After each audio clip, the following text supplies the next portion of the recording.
Bayangkan kamu sedang di jalan, lalu tiba-tiba ada pengendara lain yang menyalipmu dengan kasar. Atau kamu baru saja menerima kabar buruk dari kantor. Atasanmu tidak puas dengan pekerjaanmu. Atau mungkin dalam percakapan sehari-hari, seseorang berkata dengan nada tinggi yang membuatmu tersinggung. Apa reaksi pertamamu? Kalau kamu seperti kebanyakan orang, kemungkinan besar emosimu langsung naik, marah, panik, atau terburu-buru membela diri. Tapi coba bayangkan, bagaimana jika di situasi yang sama, kamu bisa tetap tenang, tidak meledak, tidak terburu-buru, tapi mampu berpikir jernih dan merespons dengan elegan. Itulah kekuatan orang yang mampu bersikap tenang. Dan hari ini, kita akan bahas secara mendalam bagaimana rahasia menjaga ketenangan dalam situasi apapun, bahkan di tengah tekanan yang paling sulit sekalipun. Mengapa tenang itu kekuatan? Seringkali orang menganggap bahwa yang paling kuat adalah yang bisa bicara paling keras atau yang bisa bereaksi paling cepat. Padahal, kekuatan sejati justru dimiliki oleh mereka yang mampu tetap tenang saat semua orang lain kehilangan kendali. Ketika kita tenang, kita memberi diri kita ruang untuk berpikir. Ketenangan adalah kunci untuk mengambil keputusan yang tepat. Bayangkan seorang pilot pesawat saat mesin bermasalah di udara. Kalau ia panik, ratusan nyawa bisa melayang. Tapi karena ia dilatih untuk tetap tenang, ia bisa berpikir jernih, mengikuti prosedur, dan menyelamatkan semua penumpang.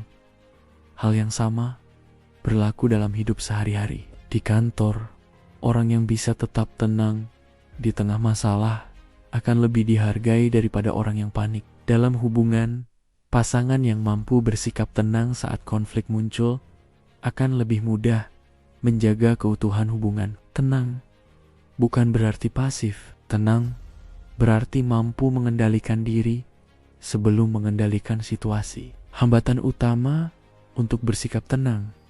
Kalau tenang itu sangat penting, kenapa banyak orang gagal melakukannya? Ada beberapa alasan utama.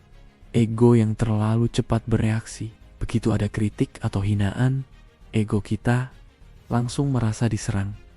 Dan kita buru-buru membalas. Tubuh yang tidak terkendali. Saat cemas atau marah, tubuh kita otomatis memproduksi adrenalin. Detak jantung meningkat, napas pendek, keringat keluar. Kalau kita tidak menyadari ini, tubuh kita memicu pikiran untuk semakin panik. Pola pikir terburu-buru di dunia serba cepat. Kita terbiasa ingin langsung menanggapi, padahal kecepatan bukan selalu solusi.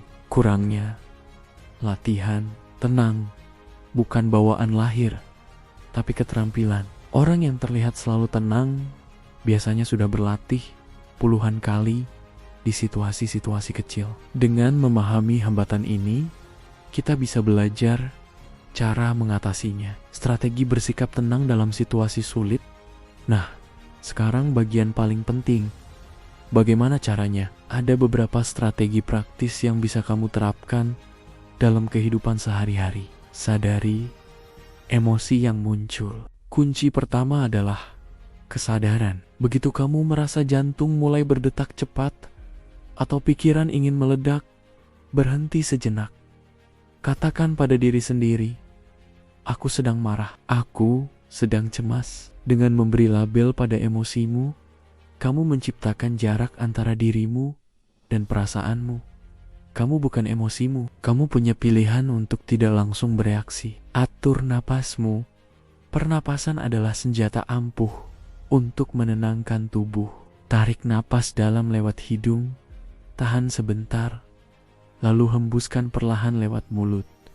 Ulangi 3 kali. Saat tubuhmu tenang, pikiranmu ikut lebih jernih. Bahkan para atlet, tentara, dan negosiator ulung menggunakan teknik ini untuk tetap fokus di bawah tekanan. Dengarkan dengan penuh perhatian. Banyak orang tidak benar-benar mendengarkan. Mereka hanya menunggu giliran bicara. Padahal mendengarkan dengan tenang bisa meredakan ketegangan percakapan. Misalnya, ketika ada yang marah padamu, jangan langsung membantah. Dengarkan dulu sampai selesai. Kadang, orang hanya butuh merasa didengar. Begitu mereka merasa dimengerti, intensitas emosinya turun. Fokus pada solusi, bukan masalah. Tenang bukan berarti tidak bertindak.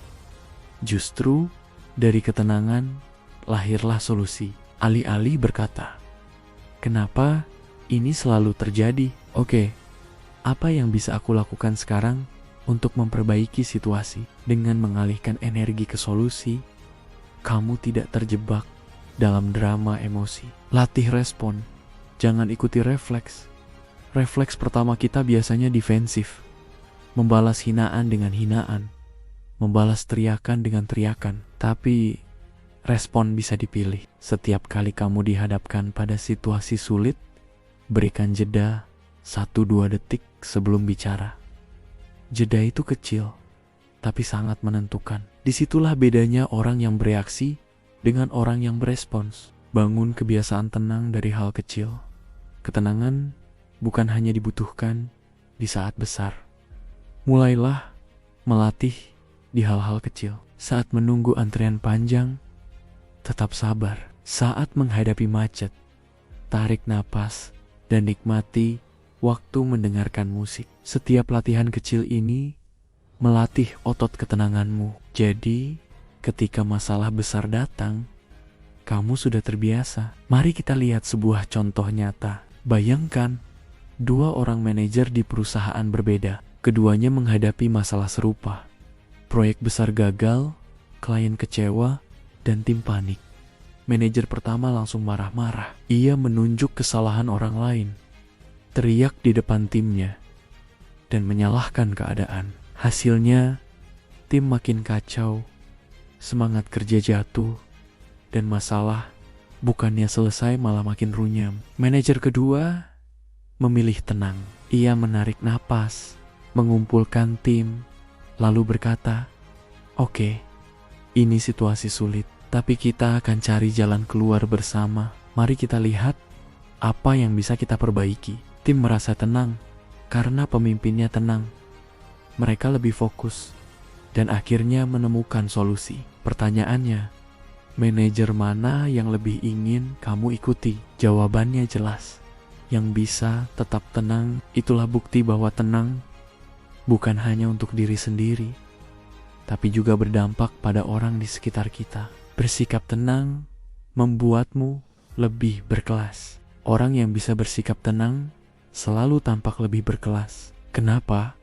Karena mereka tidak mudah dikendalikan oleh situasi. Mereka menunjukkan bahwa kendali ada di tangan mereka sendiri. Di dunia profesional, orang tenang lebih dipercaya. Dalam hubungan, orang tenang lebih dihargai. Dan dalam hidup, orang tenang lebih bahagia karena tidak mudah terseret badai emosi. Tenang membuatmu lebih kuat, lebih bijak, dan lebih menarik. Teman-teman, ingatlah ini.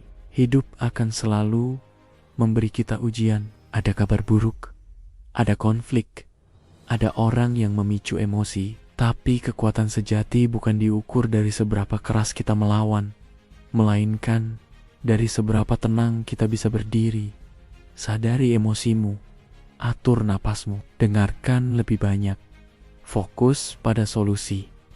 Latih dirimu setiap hari, karena pada akhirnya orang yang mampu bersikap tenang bukan hanya mampu mengendalikan dirinya, tapi juga mampu mengendalikan arah hidupnya. Jadi mulai hari ini, pilihlah tenang, karena dari ketenanganlah lahir kejernihan, kekuatan, dan kelas yang sesungguhnya.